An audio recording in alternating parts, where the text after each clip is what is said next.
I, J. Dardenne, do do solemnly swear that I will support that I will support the Constitution and laws of the United States, the Constitution and laws of the United States, and the Constitution and laws of this state, and that I will faithfully and that I will faithfully and impartially and impartially discharge and perform all the duties incumbent upon me all the duties incumbent upon me according to the best of my ability according to the best of my ability and understanding. so help me God. So help me God.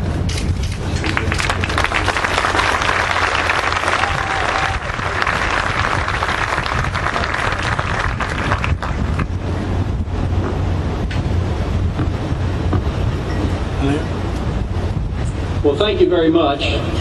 Let me first thank and recognize my family, Kathy, our sons John and Matthew, my mother, Tonette Dardenne, and other members of our family who are here today, as well as my outstanding staff seated right in the front. Thanks to all of you.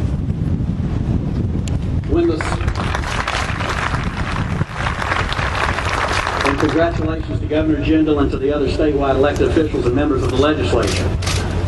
When the stork picked you up and slung you from his bill toward earth, the chances were 1 in 20 that you would land in America. The chances were a little more than 0.5% that you would land in Louisiana. But those of us assembled today are the lucky ones. We landed in Louisiana. A bountiful land inhabited by the happiest people in America, literally. Particularly when the BCS championship game is played on our turf, featuring our undefeated LSU Tigers on the same field where the Ragin' Cajuns claimed their first bowl victory in 40 years, and where our once maligned but now beloved New Orleans Saints continue on the road to a second Super Bowl championship. We gather today as we do every 4 years to affirm our faith in this great republic and our confidence in this institution of self-governance we call democracy. Those who first inhabited this land, Native Americans, in the northeasternmost corner of our state, who developed an advanced society more than 2,000 years BC, could not have imagined that thousands of years later it would be nominated as a World Heritage Site, one of only a handful of places on the planet to be recognized as a place of special cultural and physical significance. Robert LaSalle, when he first set foot on this soil in 1641, could not have imagined that the landmass he had been sent to explore would one day be part of the largest real estate transaction in history, a purchase that would bear the name of the land he named in honor of his boss, King Louis XIV. Some 50 years later, two intrepid French-Canadian brothers, Iberville and Bienville, could not have imagined that the great river which led them to the site we now know as Jackson Square would become the economic engine of a continent. When he led thousands of French-speaking Catholics out of Nova Scotia following their forcible expulsion in the mid-1700s, Beausoleil Broussard could not have imagined that the new home he helped find for the Acadian people years later would remain true to a lifestyle rooted in a basin and a marshland teeming with natural resources and celebrated for its flavorful cuisine.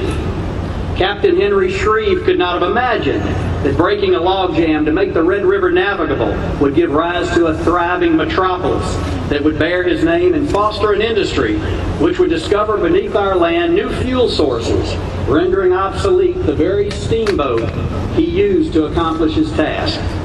Nor could Buddy Bolden, Jelly Roll Morton, or Louis Armstrong have imagined that the rhythmic sound they helped create, having its roots in the Sunday afternoon celebrations at Congo Square, would become a world-renowned musical genre, uniquely identified with the city and state they called home. But we today, who stand on the shoulders of these and other forebears, can imagine the greatness we hope, expect, and demand for our state. It is that imagination that we must convert to reality, facing, evaluating, and overcoming the challenges that stand in our way and all too often have prevented us from taking full advantage of the human and natural resources which set us apart from every other state in the Union. It is this rich human gumbo that nourishes our state, the mix of cultures and faiths and accents that define our various regions but unite us as a people, the intersection of religious zeal and joie de vivre that makes Louisiana unique. For 200 years, we have depended on the resources with which God has blessed us. Fertile fields on which to grow cotton and sugarcane, acres of timberland to harvest and reforest, oil and gas to power a nation, and mighty waterways that link our vital ports with the world. These very waters upon which we rely for sustenance, recreation, and commerce often threaten us, but repeatedly we have stood resiliently in the face of Mother Nature's wrath. Our bicentennial celebration began just a few weeks ago at the Kent House in Alexandria. And as it continues through this year and we celebrate the traditions, the events, the people and places that have made us who we are today, let us also harness the legacy of adventure, entrepreneurship, and creativity that have made us great. It becomes our obligation to secure the destiny of those unknown and yet unborn, to build on the industries that have strengthened us in the past and to cultivate those which hold promise for the future, sharing our many passions for food, music, recreation, festivals, and yes, football, saving America's wetland, maintaining our new title as the Hollywood of the South, and recognizing that all we love and sometimes take for granted is precisely what makes us so attractive to those who visit here, who explore our treasure trove of attractions, who marvel at our penchant for preservation as witnessed by this magnificent building, and who hopefully one day will relocate here and retire Louisiana style. Let us resolve today to surge into the next 200 years, confident and resolute that the history, culture, and pride we see in the rearview mirror provides a roadmap to imagine the greatness we hope, expect, and demand for this wonderful place we call home.